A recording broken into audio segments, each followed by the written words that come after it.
I never saw an ugly thing in my life, for let the form of an object be what it may, light, shade, and perspective will always make it beautiful. John Constable. Today we are going to take a look at a romantic English painter of landscapes, painting the countryside around his home that has become known as Constable Country. See you on the other side.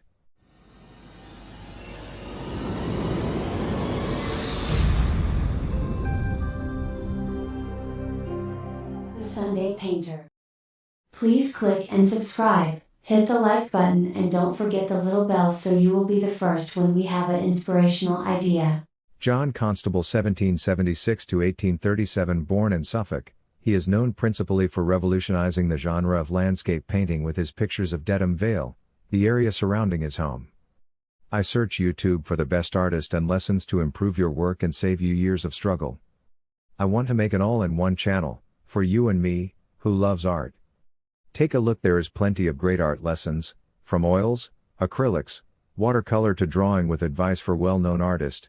I want to create the best art channel even if some of the lessons are not mine.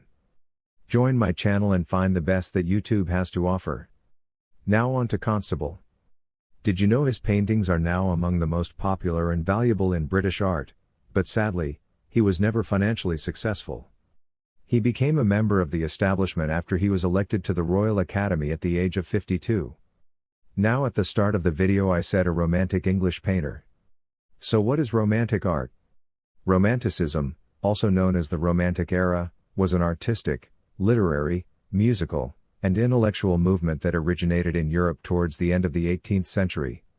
It was characterized by its emphasis on emotion and individualism as well as glorification of all the past in nature, preferring the medieval rather than the classical. The nature of Romanticism may be approached from the primary importance of the free expression of the feelings of the artist. The importance the Romantics placed on emotion is summed up in the remark of the German painter Caspar David Friedrich, "The artist's feeling is his law." The concept of the genius, or artist who is able to produce his own original work through this process of creation from nothingness, is key to Romanticism. A new and restless spirit, seeking violently to burst through old and cramping forms, a nervous preoccupation with perpetually changing inner states of consciousness, a longing for the unbounded and the indefinable, for perpetual movement and change, an effort to return to the forgotten sources of life, a passionate effort at self-assertion both individual and collective, a search after means of expressing an unappeasable yearning for unattainable goals. Back to Constable. His father let him pursue a career in art, entering the Royal Academy schools as a probationer. He attended life classes and anatomical dissections, and studied and copied old masters. Among works that particularly inspired him during this period were paintings by Thomas Gainsborough, Claude Lorraine, Peter Paul Rubens. Constable said, "For the last 2 years I have been running after pictures, and seeking the truth at second hand. I have not endeavored to represent nature with the same elevation of mind with which I set out, but have rather tried to make my performances look like the work of other men. There is room enough for a natural painter. The great vice of the present day is bravura, an attempt to do something beyond the truth. His early style has many qualities associated with his mature work, including a freshness of light, color and touch, and reveals the compositional influence of the old masters he had studied, notably of Claude Lorraine." Constable's usual subjects, scenes of ordinary daily life, were unfashionable in an age that looked for more romantic visions of wild landscapes and ruins.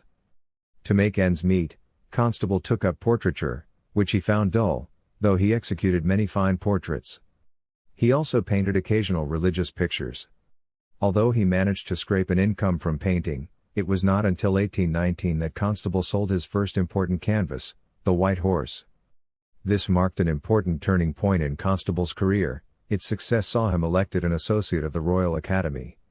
It led to a series of 6 monumental landscapes depicting narratives on the River Stour known as the Six-Footers. My first encounter to Constable's art was the Wain. It is hard me to explain how I felt, looking at the work for the first time. Even today, I find its beauty memorizing. Well, in 1821, his most famous painting the Wain was shown at the Royal Academy's exhibition. Although it failed to find a buyer. Originally titled Landscape, Noon, which depicts a rural scene on the River Stour between the English counties of Suffolk and Essex, and it hangs in the National Gallery in London today. Painted in oils on canvas, The work depicts as its central feature 3 horses pulling what in fact appears to be a wood wain or large farm wagon across the river. Willie Lott's cottage, also the subject of an eponymous painting by Constable, is visible on the far left. The scene takes place near Flatford Mill in Suffolk, though since the Stour forms the border of 2 counties, the left bank is in Suffolk and the landscape on the right bank is in Essex.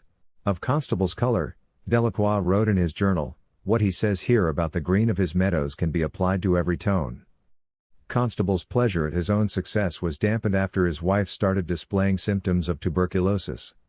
Her growing illness meant that Constable took lodgings for his family in Brighton from 1824 until 1828, in the hope the sea air could restore her health. This change saw Constable move away from large-scale Stour scenes in favor of coastal scenes. Constable said, "The magnificence of the sea, and its, to use your own beautiful expression, everlasting voice, is drowned in the din and lost in the tumult of stage coaches, gigs, flies and sea. And the beach is only Piccadilly, that part of it where we dined, by the seaside." In his lifetime, Constable sold only 20 paintings in England, but in France he sold more than 20 in just a few years. Despite this, he refused all invitations to travel internationally to promote his work. He said, "I would rather be a poor man, in England, than a rich man abroad." Shortly before Maria died, her father had also died, leaving her £20,000. This period saw his art move from the serenity of its earlier phase, to a more broken and accented style. The turmoil and distress of his mind is clearly seen in his later 6-foot masterpieces. He began to deliver public lectures on the history of landscape painting, which were attended by distinguished audiences.